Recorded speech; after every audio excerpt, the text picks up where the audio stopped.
Good morning all of you. आप सभी को 74th गणतंत्र दिवस की बहुत बहुत शुभकामनाएं। इसी के साथ स्टार्ट करते हैं हमारा आज का analysis dated 26th January. So on the first page there are two news which we are going to discuss. First is on the extreme left hand side. What the title of the news says, US Germany to provide battle tanks to Ukraine. So यहाँ पे अब क्या हुआ है, जिस तरीके से Russia Ukraine war की अगर हम स्थिति देखते हैं तो लगभग यहाँ पे 11 महीने से ज़्यादा का समय हो चुका है और अगले ही महीने 24 फरवरी को एक साल हो जाएगा। सो जिस तरीके से यहाँ पे रशिया और यूक्रेन में कॉन्फ्लिक्ट चल रहा है और जिस तरीके से रशिया अपनी अग्रेसिवनेस दिखा रहा है स्पेशली ईस्टर्न रीजन में, साउदर्न रीजन में ऑफ यूक्रेन, और इसी के साथ साथ यूक्रेन जो है, यूक्रेन के जो लीडर है मिस्टर जेलेंस्की, वो बार बार जो उनके वेस्टर्न अलाइज हैं, जो नेटो कंट्रीज़ है, उनको बार बार अर्ज करते हैं कि हमें और ज़्यादा यहाँ पर वेपन्स दिए जाए। सो इसी के अंतर्गत यहाँ पे अब क्या हुआ है कि यूनाइटेड स्टेट्स, यूएसए ने, यहाँ पर यूएसए के जो प्रेसिडेंट है उन्होंने यहाँ पर इसका अनाउंसमेंट किया है that they are ready to provide tanks to Ukraine. So यहाँ पे as this news is there that president Joe Biden said the US will send 31 M1 Abrams tanks to Ukraine. और इसी के साथ साथ जैसे यूएसए ने इसका अनाउंसमेंट किया, यूएसए के प्रेसिडेंट ने इसका अनाउंसमेंट किया, उसके बाद हमने देखा कि जर्मनी के जो चांसलर है ओलाफ स्कॉल्स, उन्होंने भी इसका अनाउंसमेंट किया कि वो भी अपनी ओर से 14 लेपर्ड्स 2 टैंक्स यहाँ पे प्रोवाइड करेंगे किसको, यूक्रेन को। और उन्होंने बोला कि हम चाहते हैं और जो हमारे अलाइड नेशंस हैं और जो हमारे वेस्टर्न कंट्रीज़ हैं, जो नेटो मेंबर्स हैं, उनसे अर्ज किया कि यूक्रेन की अभी जो स्थिति है उनको लगभग 88 टैंक्स की यहाँ पर आवश्यकता है, तो बाकी और जो हमारे क्लोज पार्टनर्स हैं वो भी साथ में आए सो दैट हम क्या कर सकें, यूक्रेन को ये जो अभी मुश्किल घड़ी है जो यूक्रेन फेस करे specially with respect to Russia Ukraine conflict, इससे कहीं ना कहीं फाइट कर सके। जैसे यहाँ पर ये अनाउंसमेंट हुआ, क्योंकि अभी तक यहाँ सबसे बड़ा चैलेंज यहाँ पर जर्मनी के लिए है, क्योंकि जर्मनी के चांसलर ने इसका अनाउंसमेंट तो कर दिया, बट जर्मनी ऐसा देश है जो बाउंड्रीज कहीं ना कहीं आप देखें that is closer to Russia with respect to boundaries. So एक तरीके से देखा जाए तो न्यूक्लियर पावर नेशंस है, रशिया ऑलरेडी एक बहुत बड़ा डेटरेंट है, रशिया से ऑलरेडी थ्रेट है, उसके बावजूद यहाँ पे जिस तरीके से, क्योंकि जब वहाँ पे उनके लोगों से ही पूछा गया कि क्या लोगों का क्या अप्रोच है कि क्या हमें यूक्रेन को ये जो बैटल टैंक्स है प्रोवाइड करने चाहिए नहीं करने चाहिए, तो नियरली 50% लोगों का मानना था कि हमें उनको नहीं प्रोवाइड करने चाहिए, अदरवाइज रशिया का जो अग्रेशन है वो हमारे खिलाफ, दैट इज़ जर्मनी के खिलाफ भी हो सकता है। बट इसके बावजूद यहाँ पर क्या हुआ कि जर्मनी के चांसलर ने आफ्टर कीपिंग इन माइंड कि बहुत सारी कंट्रीज से और स्पेशली वेस्टर्न फ्रंट से बहुत ज़्यादा प्रेशर था, अल्टीमेटली उन्होंने उनकी ओर से जो 14 लेपर्ड 2 टैंक्स यहाँ पे प्रोवाइड करने की बात यहाँ पर की है। अब जैसे ही यहाँ पर ये इंसिडेंट हुआ, उसके बाद जो रशिया के एम्बेसडर है टू जर्मनी, उन्होंने इस चीज़ को क्रिटिसाइज़ किया कि ये अगर जिस तरीके से जर्मनी यहाँ पे हेल्प कर रहा है, this is not a good sign और इससे वॉर और ज़्यादा एस्केलेट हो सकती है, दैट मीन्स इससे वॉर अल्टीमेटली और ज़्यादा बढ़ने वाली है। सो इसी वजह से यहाँ पे उन्होंने ये स्टेटमेंट दिया। देन सेकेंड न्यूज़ हम पढ़ते हैं about the address of our honourable president Shrimati Draupadi Murmu ji. Multiple creeds and languages essence of India says Murmu. So यहाँ पे जो हमारी ऑनरेबल प्रेसिडेंट है श्रीमती द्रौपदी मुर्मू जी, उनका पहला एड्रेस था आफ्टर बिकमिंग प्रेसिडेंट। सो उन्होंने यहाँ पे अपने इस एड्रेस में बताया कि जिस तरीके से हमारा देश विविधताओं का देश है, on the basis of language, on the basis of caste, creed, बहुत ज़्यादा डाइवर्सिटी, बट उसके बावजूद भी जिस यूनिटी के साथ हम हमारे देश में रहते हैं वो कहीं ना कहीं काबिल तारीफ़ है। और इसी के साथ साथ जो सरकार के अचीवमेंट्स थे और स्पेशली पिछले कुछ सालों से जिस तरीके से हमारी सरकार आगे बढ़ रही है, उन सब बारे में बताया कि अभी हम G20 के प्रेसिडेंट हैं और हमारे पास हमारी इकोनॉमी जो है वर्ल्ड की 5th लार्जेस्ट इकोनॉमी है। हमने कोविड यहाँ पे देखा, हमने उसके बाद देखा कि जिस तरीके से रशिया यूक्रेन कॉन्फ्लिक्ट के बाद जिस तरीके के इशूज़ हैं, but even after facing all those issues आज हमारा देश कहीं ना कहीं in terms of economically, in terms of defence, in terms of everything we are doing great. इन सब चीज़ों के बारे में यहाँ पर हमारे ऑनरेबल प्रेसिडेंट जी ने यहाँ पर बताया। इसी के साथ साथ उन्होंने ये भी बताया कि जो हमारे जिनका कंट्रीब्यूशन था, संविधान निर्माताओं ने जिस तरीके से एक बेस रखा था और जिस तरीके से 2 साल 11 महीने 18 दिन का समय संविधान बनाने में लगा था और वो फोर्स आज ही के दिन 26 जनवरी 1950 को हुआ था, तो उन्होंने जितनी उस पर मेहनत करी थी, उन्होंने जो एक बेस बनाया था, उसी फाउंडेशन को हम लोगों को एक तरीके से एक बैटन पास किए और हम उसकी तरफ आगे बढ़ रहे हैं। और हमने हमारे देश में बहुत अच्छा यहाँ पर काम किया है कि जिस तरीके से हम सभी सेक्टर में यहाँ पर बहुत अच्छा काम कर रहे हैं, काफ़ी सारे सेक्टर्स में हम आत्मनिर्भर बनने की कोशिश कर रहे हैं, और स्पेशली डिफेंस में जहाँ पे हमारी इम्पोर्ट डिपेंडेंसी बहुत हुआ करती थी, अब हम आत्मनिर्भर बनने की कोशिश कर रहे हैं। जब हमारे पास वैक्सीन्स आती है तो हम वैक्सीन्स का हमने एक्सपोर्ट भी किया जो हमारे फ्रेंडली कंट्रीज़ है, नेबरिंग कंट्रीज़ है। सो इन सब चीज़ों के बारे में ऑनरेबल प्रेसिडेंट जी ने उनके एड्रेस में यहाँ पर बताया कि किस तरीके से हमारा देश यहाँ पर कॉन्ट्रीब्यूट कर रहा है हर सेक्टर में, और किस तरीके से हर फ्रंट पे हमारा देश एक नई उभरती हुई अर्थव्यवस्था यहाँ पर बनता जा रहा है। So this was all about the address which has been made by our honourable president. चलिए आगे बढ़ते हैं। This is the city part, this we can skip.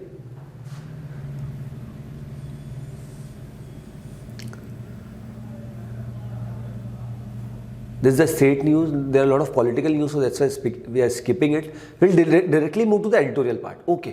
So today we'll be discussing two editorials and two opinions. So what the title of the first editorial says, India's juggernaut of censorship. So यहाँ पे author ने बात की है कि IT rules के बारे में। IT रूल्स का मतलब है information technology digital media and ethics code rules 2021, जिसमें अभी अमेंडमेंट्स किए हैं, बट वो जो रूल है IT रूल्स जो है पुराने हैं 2000 के, देन उसके बाद फिर अमेंडमेंट्स हुए थे और अभी 2021 वाले आफ्टर अमेंडमेंट्स यहाँ पर चल रहे हैं। अभी रिसेंटली यहाँ पर एक इंसिडेंट क्या हुआ कि BBC जो न्यूज़ चैनल है उसने एक डॉक्यूमेंट्री जारी करी of our honourable prime minister mister Modi, और उसको क्या किया गया, काफ़ी सारे प्लेटफॉर्म्स हैं और इवन कुछ लोगों ने जिन्होंने उसके बारे में ट्वीट्स किए थे regarding that particular documentary, BBC की डॉक्यूमेंट्री। अब उसमें क्या हुआ है कि काफ़ी सारे लोगों ने जिन्होंने, जैसे मैंने बताया कि ट्वीट्स किए, उनके ट्वीट्स को यहाँ पर डिलीट कर दिया गया। ये ट्वीट्स किस तरीके से डिलीट कर दिए जा सकते हैं, इसके लिए यहाँ पर जो है रूल 16 जो है और subsection 3 of IT rules and section 69 subsection A of IT act 2000 ये अलाउ करता है किसके लिए, इमरजेंसी ब्लॉकिंग के लिए। अब यहाँ पे ऑथर का ऐसा मानना है कि आपको आपके पर्टिकुलर बेनिफिट के लिए, कि अगर कोई चीज़ स्पेशली यहाँ पे ऑथर ने सरकार को क्वेश्चन किया है कि आपको अगर आपके कोई बेनिफिट के लिए आपको कोई चीज़ लगती है तो आप उसको कंटिन्यू यहाँ पर रहने देते हैं, बट क्या ये चीज़ जिस तरीके से अभी BBC की डॉक्यूमेंट्री, और क्या उनको, क्योंकि अगर किसी ने ऑनलाइन कुछ यहाँ पे पोस्ट किया और अगर वो इस पर्टिकुलर कैटेगरी में आता है, दैट इज इमरजेंसी वाली कैटेगरी में आता है, परपिचुअल इमरजेंसी या बहुत जिस तरीके का कंटेंट है वो सही नहीं है, तो आपने हाथों हाथ ब्लॉक कर दिया। बट क्या ये content regarding that BBC documentary अगर कुछ लोगों ने पोस्ट किया तो क्या उनको एक बार अपनी बात रखने का मौका दिया गया, ये यहाँ पर ऑथर ने क्वेश्चन किया। इसी के साथ साथ ऑथर ने ये भी बोला कि इस तरीके से सरकार तो अपनी एक तरीके से हेजेमनी क्रिएट करी, हेजेमनी इन द सेंस कि आपका IT रूल्स जो ऑलरेडी है, अब आपके ऊपर आप सोशल मीडिया को कहीं ना कहीं कर्व कर रहे हैं, आप उसमें अपनी कहीं ना कहीं मनमानी कर रहे हैं कि आप चाहे जो कंटेंट रहने देते हैं और आप जिसको हटाना चाहे वो हटा सकते हैं। तो क्या ये सही है, ये ऑथर ने यहाँ पर सरकार से क्वेश्चन किया। Then opacity supersedes natural justice. अब यहाँ पे बात की है कि हमारा जो right to freedom of speech है, फ्रीडम ऑफ एक्सप्रेशन है, अब ऐसे में अगर हम हमारी बात अगर सोशल मीडिया प्लेटफॉर्म्स पे या दूसरे प्लेटफॉर्म्स पे रखते हैं, और ऐसे में ऑथर्स ने यहाँ पर बहुत सारे एग्जाम्पल साइट किए जब अलग अलग समय पे यहाँ पर सरकार के द्वारा क्या किया गया, बाय सेइंग कि आपके कुछ यूट्यूब चैनल्स हो या कुछ ट्विटर अकाउंट्स हो, उनको क्या कराया गया, सरकार के द्वारा ब्लॉक किया गया। और अभी भी यहाँ पर जो BBC की डॉक्यूमेंट्री अपलोड हुई है उसके लिए री-अपलोडिंग के लिए यूट्यूब को और अलग अदर सोशल मीडिया प्लेटफॉर्म्स को बोल दिया कि उसको ब्लॉक कर दीजिए, otherwise strict action will be taken against you under this section 16 under rule 16 subsection 3 of IT rules 2000। So यहाँ पर ऑथर ने as I told you that काफ़ी सारे एग्जांपल्स यहाँ पर साइट किए कि किस तरीके से यहाँ पर बता रखा हाई कोर्ट ऑफ कर्नाटका ने जिस तरीके रूलिंग दी थी मूवी क्रिटिक तनुल ठाकुर के।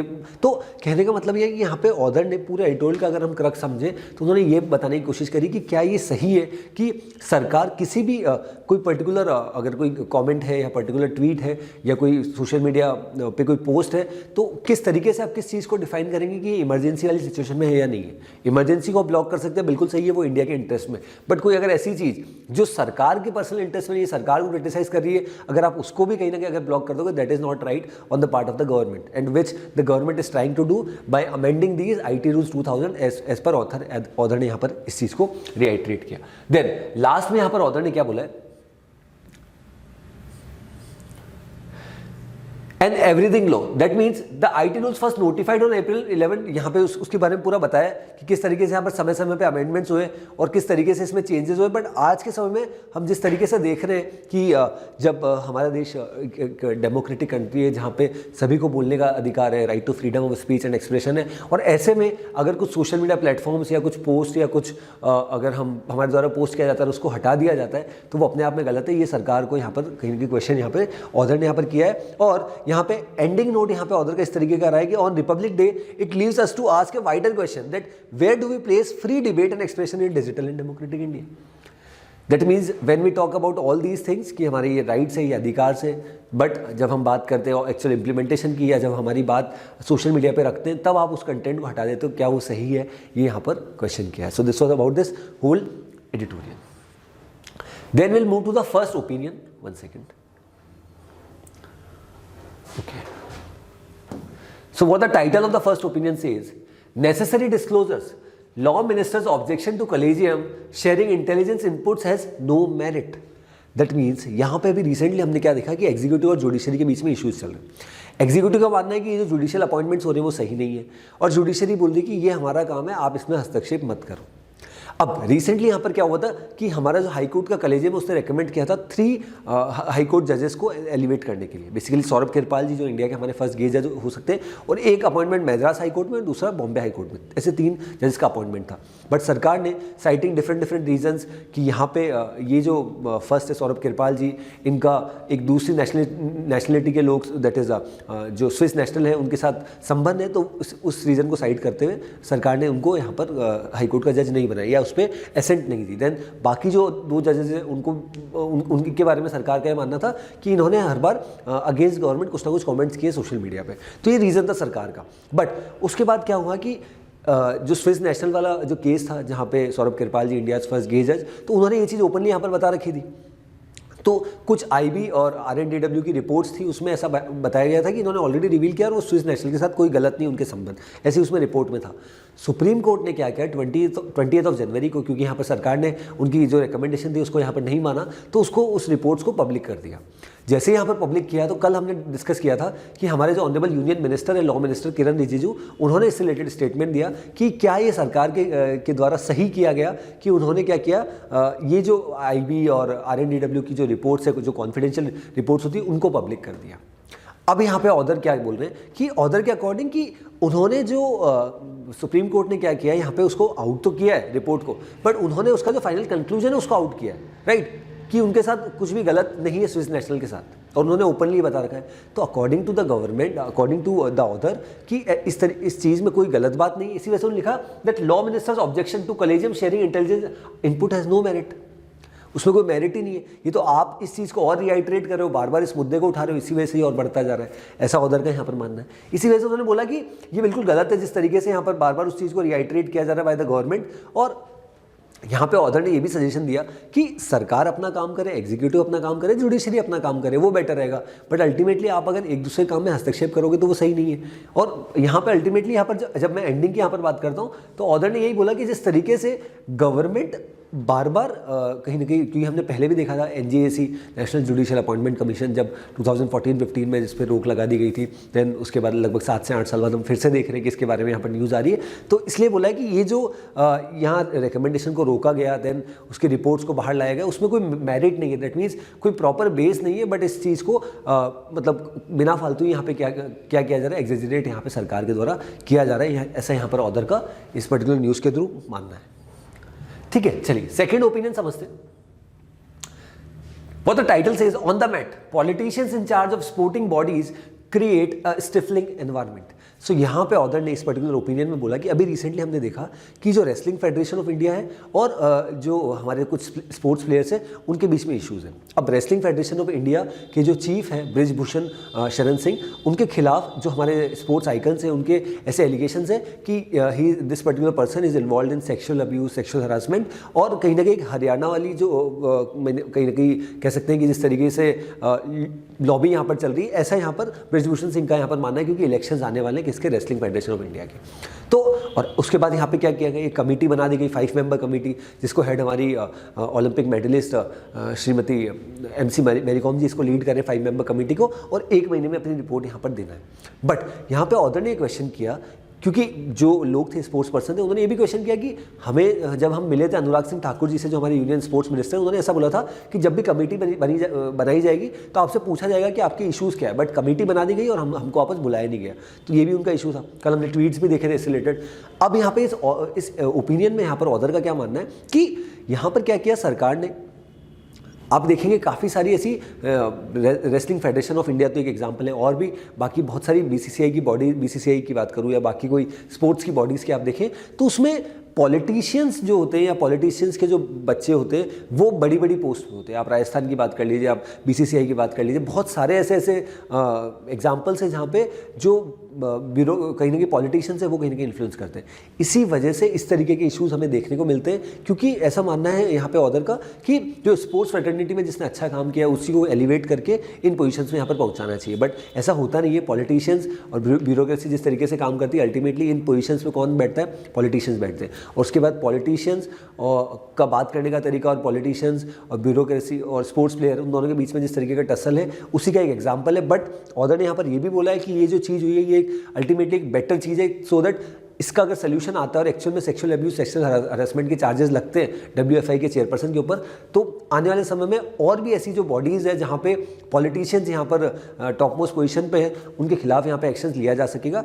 तो इसी वजह से एक वेलकमिंग मूव है। बट कहीं ना कहीं ऑथर ने भी बोला कि that's why he said politicians in charge of sporting bodies create a stifling environment, so that's why he had said that. चलिए आगे बढ़ते हैं। Then we come down to the next editorial. As I told you, will be discussing two editorial and 2 opinions. So what the title of the second editorial says, contesting the hegemony of the dollar.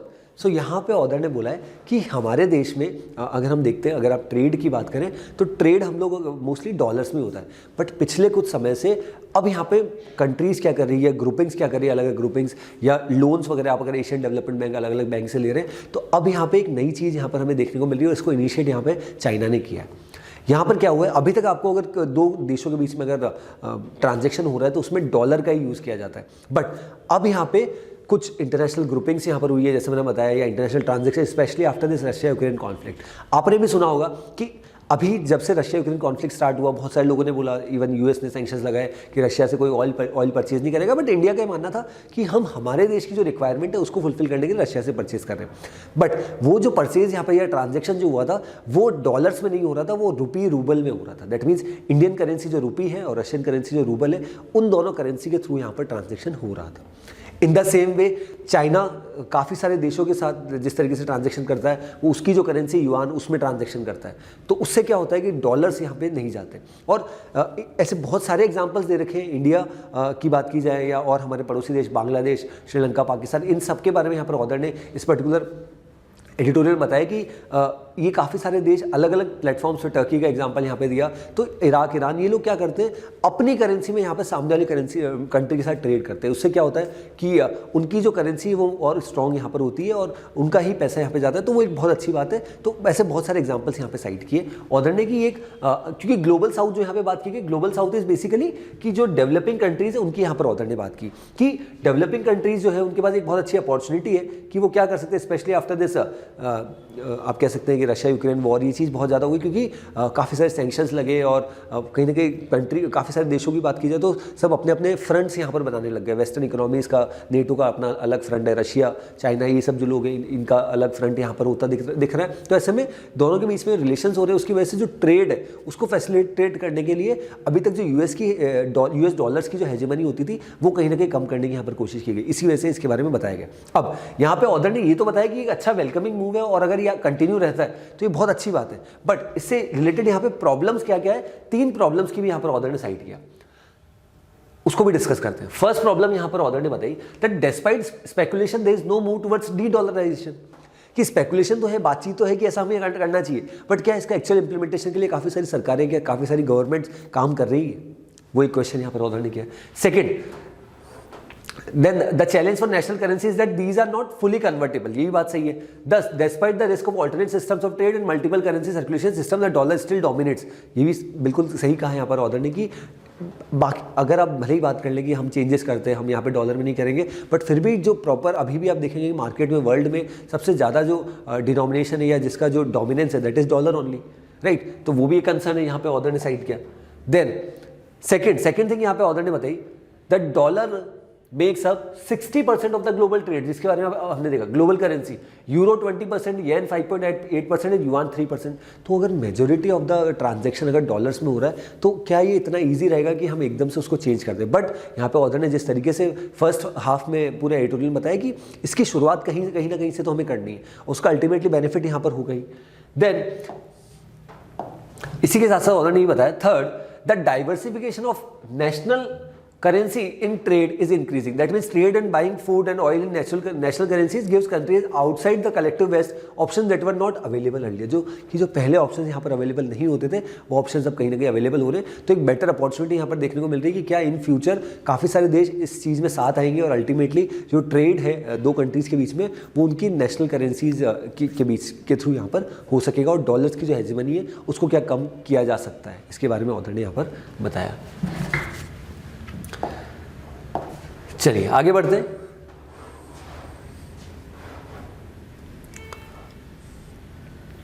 On the text and context page, we'll be discussing about this Russia-Ukraine war. So what the title of this experience is the next leg of the Russia-Ukraine war. So अब हमें पता है as we had already discussed कि 11 महीने से ज़्यादा का समय हो चुका है। 24 फरवरी 2022 को ये वॉर स्टार्ट हुई थी, और जिस तरीके से रशिया ने स्टार्टिंग में इनिशियली अग्रेसिवनेस दिखाई थी, ऐसा लग रहा था कि ये वॉर बहुत जल्दी खत्म हो जाएगी। बट 11 महीने से ज़्यादा समय हो चुका है और रशिया ने बहुत सारी टेरिटरीज यहाँ पर कैप्चर कर ली, बट यूक्रेन ने बहुत अच्छे तरीके से यहाँ पर रिटेलिएट किया और अल्टीमेटली काफ़ी सारी जो टेरिटरीज है कीव सिटी, खार्किव, उसके बहुत से रीजन्स यहाँ पे डोनेस्क, लुहांस्क, उन रीजन्स को जिस तरीके से कैप्चर किया काफ़ी सारे रीजन को वापस छुड़ा भी लिया गया। बट सबसे बड़ा ज़्यादा इशूज़ यहाँ पे अब रशिया यहाँ पर जो ईस्टर्न यूक्रेन है और जो साउदर्न यूक्रेन है उस पर यहाँ पर टारगेट करा कि उन टेरिटरीज को यहाँ पर कैप्चर किया जाए। इसी बीच यहाँ पे हम देखते हैं कि रशिया जिस तरीके से यहाँ पर चल रहा है, रशिया का ऐसा मानना है कि यूक्रेन हमारा ही है, और यूक्रेन ने जिस तरीके से यहाँ पर बोला कि हम नेटो का मेंबर होना चाहते हैं, पहले वो सोवियत यूनियन का 15 मेंबर कंट्रीज का पार्ट हुआ करता था, और अब वो जिस तरीके से जब से उसने अनाउंस किया कि हम नेटो में जाना चाहते हैं, इच्छा जाहिर करी, उसके बाद ये पूरा वॉर यहाँ पे स्टार्ट हुआ। अब यहाँ पे रशिया बहुत अग्रेसिवली यहाँ पर अपने ट्रूप्स को यहाँ पर भेज रहा है, अटैक्स कर रहा है कंटिन्यूस। हम देखते काफ़ी ब्रिजेस पे अटैक्स, काफ़ी बिल्डिंग्स पे अटैक्स यहाँ पे कंटिन्यूसली होता जा रहा है। यूक्रेन अब यहाँ पे क्या कर रहा है, यूक्रेन की जो स्थिति, यूक्रेन अब कहीं ना कहीं काफ़ी डिफेंसिव मोड में है और काफ़ी रिटेलिएट कर रहा है, बट अल्टीमेटली उस रिटेलिएशन वो तभी पॉसिबल होगा जब आपके पास प्रॉपर इक्विपमेंट्स हो, डिफेंस इक्विपमेंट्स हो। इसी वजह से अभी हमने रिसेंटली डिस्कस किया जिस तरीके से यूएसए यहाँ पर सपोर्ट में आ रहा है, यूके सपोर्ट में आ रहा है, जर्मनी यहाँ पर सपोर्ट कर रहा है, तो काफ़ी सारे देश यहाँ पे जो है यूक्रेन को सपोर्ट प्रोवाइड कर रहे हैं इन टर्म्स ऑफ डिफेंस इक्विपमेंट्स। उसी वजह से यहाँ पे रशिया यूक्रेन वॉर की अगर आज की स्थिति हम देखते हैं तो काफ़ी सारे लोगों की जान चली गई है, काफ़ी सारे लोगों ने पलायन किया है, और यूक्रेन की काफ़ी सारी सिटीज़ की स्थिति, गाँवों की स्थिति बहुत ख़राब है। और बट स्टिल अगर आज की सिचुएशन देखा जाए तो कोई भी मीडिएशन वाली टेबल नहीं है कि दोनों नेता आपस में बातचीत करें और किस तरीके से सोल्यूशन हो सके, because it's been more than 11 months. But अभी तक दोनों देशों के, रशिया और यूक्रेन के जो प्रेसिडेंट्स हैं, दोनों नेता साथ में नहीं आए हैं कि इस इशू को यहाँ पर रिजॉल्व किया जाए। So in coming times will know कि किस तरीके से इशू को रिजॉल्व किया जाए, बट अभी यहाँ पर करंट सिचुएशन में कोई ऐसी हमें सिचुएशन देखने को नहीं मिल रही। सो this was about this news. So then we'll discuss the next news, that is India and Egypt ties elevated to a strategic partnership. So यहाँ पे as you are already aware, हमने पहले भी डिस्कस किया हमारे न्यूज़पेपर एनालिसिस में कि इस बार हमारे रिपब्लिक डे के चीफ गेस्ट हैं इजिप्ट के प्रेसिडेंट अब्देल नसर अल सीसी। वो यहाँ पर 4 दिन की विजिट पे आए और उनका वेलकम हमारे ऑनरेबल प्राइम मिनिस्टर ने किया। As you can see in the photograph itself, India और इजिप्ट दोनों डेवलपिंग कंट्रीज़ हैं और दोनों के in terms of defence cooperation काफ़ी सारे bilateral ties in terms of trade, और जिस तरीके से सुएज कैनाल एक बहुत बड़ा ट्रांजिट रूट है एशिया अफ्रीका के बीच में, तो इंडिया और इजिप्ट के रिलेशंस बहुत अच्छे हैं। दोनों G77 का यहाँ पर पार्ट है जो डेवलपिंग कंट्रीज़ का ग्रुपिंग है। सो अल्टीमेटली पहली बार ऐसा हो रहा है कि हमारे देश में कि इजिप्ट के जो प्रेसिडेंट है वो हमारे यहाँ पे एज ए चीफ गेस्ट यहाँ पे आ रहे हैं as a Republic Day celebration. और इसी के साथ साथ जो ऑनरेबल प्राइम मिनिस्टर, जैसा मैंने आपको बताया कि उन्होंने यहाँ पर वेलकम किया इजिप्शियन प्रेसिडेंट का, और जो पहली बार यहाँ पर आ रहे हैं और काफ़ी सारे सेक्टर्स में, as I told you is coming for a 4-day trip, तो काफ़ी सारे सेक्टर्स में जो है बायलैटरल टाइज एग्रीमेंट्स यहाँ पे साइन किए जाएंगे और अल्टीमेटली दोनों देशों के रिलेशंस को और बूस्टअप यहाँ पे किया जाएगा।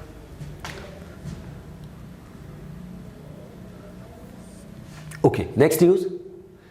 Electoral reforms only after consultation with political parties, says law minister. So यहाँ पे this news is basically talking about remote electronic voting machine. Recently यहाँ पर इलेक्शन कमीशन ने एक ड्राफ्ट यहाँ पर तैयार किया था कि we are thinking of providing remote electronic voting machine facility, जिसके तहत हमारे यहाँ के जो माइग्रेंट वोटर्स हैं हमारे देश में, जो एक स्टेट से दूसरे स्टेट में रहते हैं, उनको अपनी कॉन्स्टिट्यूंसी में आने की जरूरत नहीं है। वो वहाँ बैठे बैठे ही उसी पर्टिकुलर स्टेट में या रहते हुए भी उस पर्टिकुलर सिटी में वोट कर सकते हैं अपनी कॉन्स्टिट्यूंसी का vote.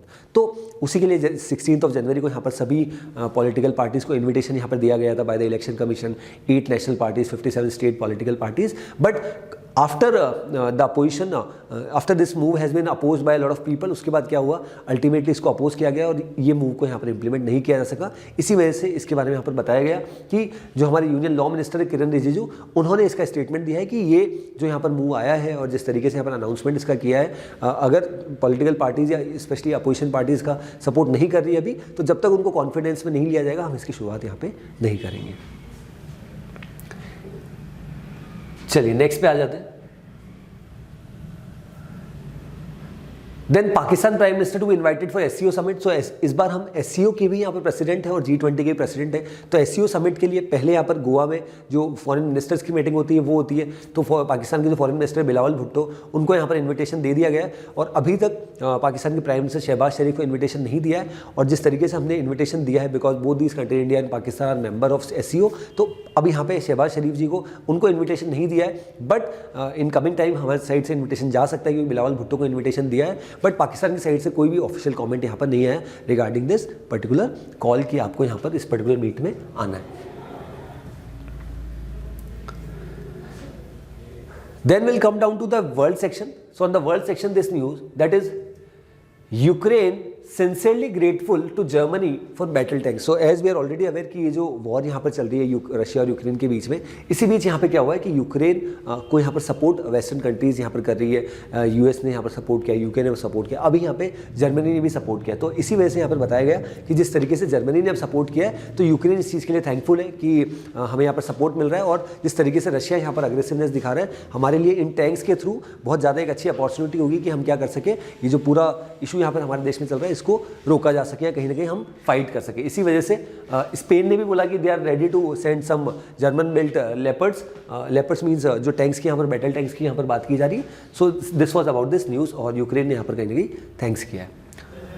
Okay, so here this was about today's analysis. So here and I conclude with today's session. That's all from my side. Thanks for watching.